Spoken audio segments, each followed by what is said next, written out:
Hello everyone, it's Rachel. Welcome to my channel and to today's video, which I'm really excited about. Today's video is the first pregnancy update. I'm now 16 weeks pregnant and I'm so excited to be doing these pregnancy updates again. It's been about a year since I was last doing pregnancy updates because Tobias just turned 1. So I'm really excited to be back doing these again. Super excited for baby number 2. This video, there's going to be a lot we're going to be going over because I'm going to be sharing kind of how the first trimester has been the past 3 months and then kind of what I'm going through feeling right now and baby's development and stuff like that. So let's go ahead and get started. Starting off with how baby is or how baby's development at this point. We'll have a little thing here and it says, the veins that have been showing through your baby's skin are becoming less obvious as fat formation begins. Even though your baby has had taste buds for quite some time, it is only now that it can really make out differences in flavor. Your baby is now around the same size as the placenta, and the little heart is busy pumping 25 quarts of blood a day. The meconium, the first bowel movement, is forming in your little one's bowel. Your baby's brain is communicating constantly with the nervous system and muscles, and you're more likely to feel the movements now. And then they have a little picture or image, 3D image of what the baby looks like now. So quickly, see if I can show you. This is what baby looks like at 16 weeks. It's crazy. It's like a perfect tiny little human.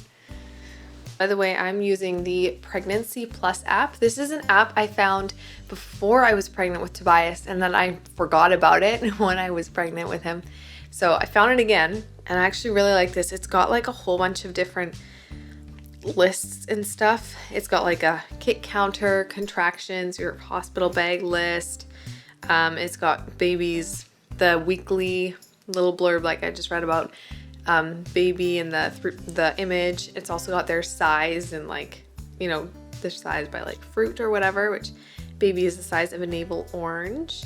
And they've also got like ultrasound images for each week. It's really cool. So I'm really enjoying using this app. It's also got a place to write down baby names and stuff. So I'm really enjoying using this. As for how the first trimester has been for me, it was definitely a lot better than when I was pregnant with Tobias. I had a lot of morning sickness when I was pregnant with him. I think around weeks 8 to 11, I was throwing up at least once every single day, if not multiple times. I remember a lot of times I'd have dinner on the couch watching something because the nausea was just so bad. I needed something to distract me. It has been much better this time around. I still did throw up, but not every day. It was more spread out. I did have a lot of food aversions. I had a lot of like potatoes and soups because I found that was just the easiest to get down. Because also, if it's really hard to come back up, then my stomach's not really interested in it. This time it kind of started around 8.5 weeks. It started to go away around 12 weeks or so. I still had days where I just felt really sick all day but didn't throw up. But yeah, it was much more manageable, a lot better, easier to get through. I did have a lot more fatigue this time around though, and that's probably partially due to the fact that when I was pregnant with Tobias, I was not working anymore, so I could go take a nap whenever I needed it, lie down. Whereas this time around, I have Tobias I have to look after. So usually what I did is when I put him down for a nap, I would try to go lie down for a little bit, and that really helped. And then when Elias came home, we'd do dinner, he'd play with him, whatever. And then he would kind of take over around like 8 o'clock, 8:30-ish, and let me go to bed early if I was feeling just really worn out. So that was really helpful. Fatigue was definitely, I think fatigue was probably worse this time around than last time. I also remember I just had a lot of like the fatigue and then also like really bad like muscle fatigue. I don't know. I just remember like my whole body just feeling completely exhausted, and I had a couple days where they weren't like all together. Usually they'd be spread out. I'd have a day where I just needed to spend like the whole morning just lying on the couch because my body just didn't feel capable of getting up and doing anything. And those days were really hard, but fortunately it usually happened on days when Elias was home, so Elias could take care of Tobias and meals and stuff, so I could take a break and that was really helpful. I don't remember having that when I was pregnant with Tobias, so that's something that was different. Overall, it was a much more manageable first trimester than my first pregnancy. Some of the symptoms I've been going through now in 16 weeks of pregnancy, I've been feeling some stretching for sure. This has been actually the past probably month or so. I've been feeling a lot of stretching in my uterus. Not quite like my belly yet, like my skin has been a little bit itchy. I don't really feel like my belly area is stretching. It's more just I can feel my uterus stretching. So I'll have a little bit of cramping and just feel like sore in that area, which makes it hard some days carrying Tobias because he's kind of sitting right where it's a little bit sore. I've also been very hungry, which is usual, but I find I have trouble eating big meals. So usually what I'll do is I'll have smaller meals and then I'll eat a lot more throughout the day. So I'll have breakfast and then maybe have, like, depending on the day, either a larger snack or just 1 or 2 smaller snacks.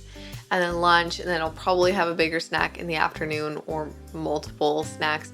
Yeah, it varies day by day, but definitely eating a lot throughout the day. And usually after dinner, I will again have something to eat before going to bed to get me through the night. So lots of snacking, trying to avoid having too much sugar. Some days that's harder than others, also depending on what's available to eat. So I try to have some healthy options at hand that I can quickly grab and eat. I'm not sure if this is a pregnancy symptom or not. I've been dealing with really bad, like, stuffy and runny nose. You can probably tell I sound a little bit stuffed.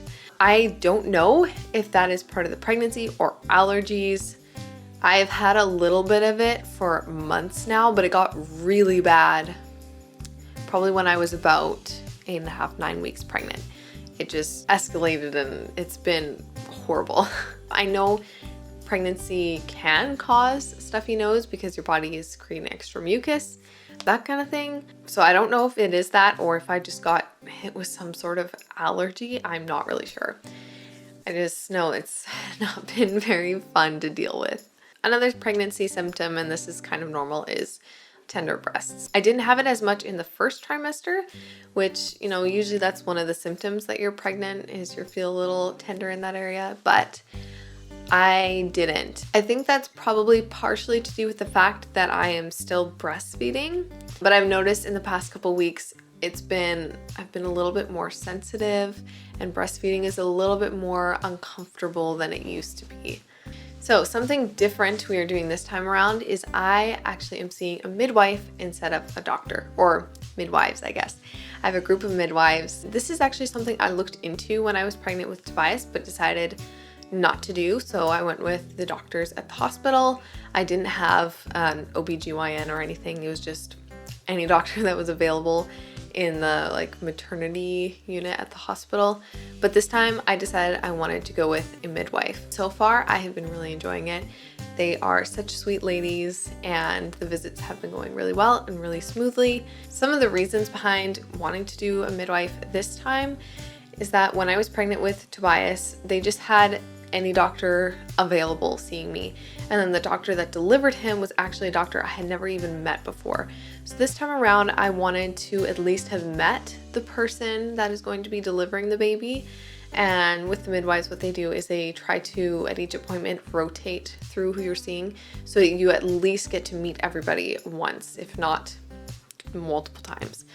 So that's really nice. So I know at least I'll have met the person, got to talk with them a bit, get a feel of, you know, their personality, that kind of thing, whereas I didn't have that with Tobias. I also love that with a midwife, one of their goals is just to build a relationship with their clients. And I really like that, having a relationship with a person that is going to be with me through labor and delivering my baby. I think that's just really special and something that I'd love to have. With a midwife, the appointments have been a little bit longer. My first appointment was about an hour or so long. They basically went through, like, all the health stuff. So asking about my health history, Eliza's health history, like our family health history, that kind of thing. So they just know of any things they need to be aware of. They also asked about Tobias's birth and how that went, that kind of thing. So it was a pretty long appointment. And then the last appointment I had, so I've only had 2 so far. That one was much shorter. I think it was only about, like, 15 minutes. It was pretty quick. They just asked a couple of questions that they didn't ask last time, checked the heartbeat and blood pressure, and asked me to ask any questions I had, and that was pretty much it. So, but I know that in general they said the appointments will probably be longer than they were at the hospital because they try to make it more of a relational thing. So the heartbeat at the appointment was about 150, which she said is pretty average. It's pretty good.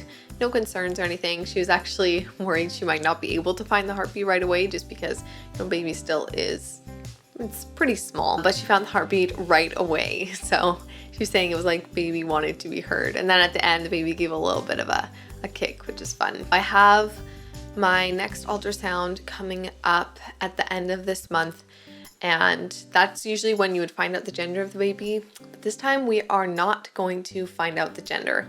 And there are a couple of reasons why I wanted to do this. First off is just that last time we did find out the gender, and I was so glad that we did. It was really helpful for planning and prepping and everything like that. Since this time around, you know, it's not my first, so I kind of know what I'm doing. I don't feel like I need to have that extra knowledge to be prepared or anything. I thought it'd be kind of fun to try not knowing, and Elias was totally in agreement with that, so we decided that we're not gonna find out. Also, it's like great incentive to get me through labor because this time I know what I'm getting into. Last time I had no idea what labor was gonna be like, what to expect. This time I do know, and I think it'd be kind of nice having just that incentive to get me through the labor. Wanting to know what gender the baby is just drive me and get me through. How I'm feeling about the gender right now, because I know sometimes, you know, they say mother's intuition, they can kind of guess. Right now I have no idea whether it's a boy or a girl. Sometimes I feel like it's a girl, but I feel like that's mostly just because I had a boy already and because the pregnancy has been a bit different so far, just with the morning sickness being very different and, you know, some things just not being quite the same. But I know some people who in their second pregnancy had a pregnancy that was very different from their first and the baby was still the same gender. So that's not really any good clue. And then there are times when I think, oh yeah, it could totally be another boy. So I'm really like, I have no idea at this point. We'll see further along in the pregnancy, but right now I really have just no idea at all. So I'm slowly working on a few baby things. I haven't been doing much just because in the first trimester, you can't really do that much just because, you know, you want to be careful about prepping and planning too much just in case something happens. So usually in the first trimester, well, last time in the first trimester and this time again, I haven't really done anything at all. But now I'm starting to slowly kind of look into things that we need. We got a bassinet that I'm kind of working on fixing up a little bit. And we're just kind of trying to declutter and organize the house a bit and make it a little bit more functional for moving from a family of 3 to a family of 4. But other than that, I haven't really done too much, planned too much. It's also very different because when I was pregnant with Tobias, he was the only baby. I could put all of my focus and attention into prepping and planning for him and getting ready. But with this baby, I have a baby already that I have to watch and take care for. So it's a little bit different because I can't fully put my focus on this baby when there's another one I have to take care of. So I think I've covered everything so far, except of course showing you my size right now. So I will quickly do that. So this is how we're looking so far. Definitely think I'm bigger than I was at this point when I was pregnant with Tobias. See, my belly button has like popped a little bit already. It's just really fast. Yeah, so I know a lot of people say like I'm not really showing, they can't really see because the tops I wear, like, okay, with this shirt you can. A little bit of that hang in the stretching, but in general, a lot of people say they can't really tell yet. It is definitely starting to show through a little bit. All right, well, that is all for today's video. Thank you guys so much for being here and for watching. I hope you enjoyed, and if you did, be sure to give it a thumbs up. And if you want to stay tuned for future pregnancy updates, different baby related videos, I'm going to be doing like maternity clothes and decluttering baby clothes, going through that, and just all the prep and stuff like that, and my vlogs and stuff. if you want to stay tuned for that, be sure to hit the subscribe button and turn your notification bell on. And yeah, I will see you guys in the next one. Bye.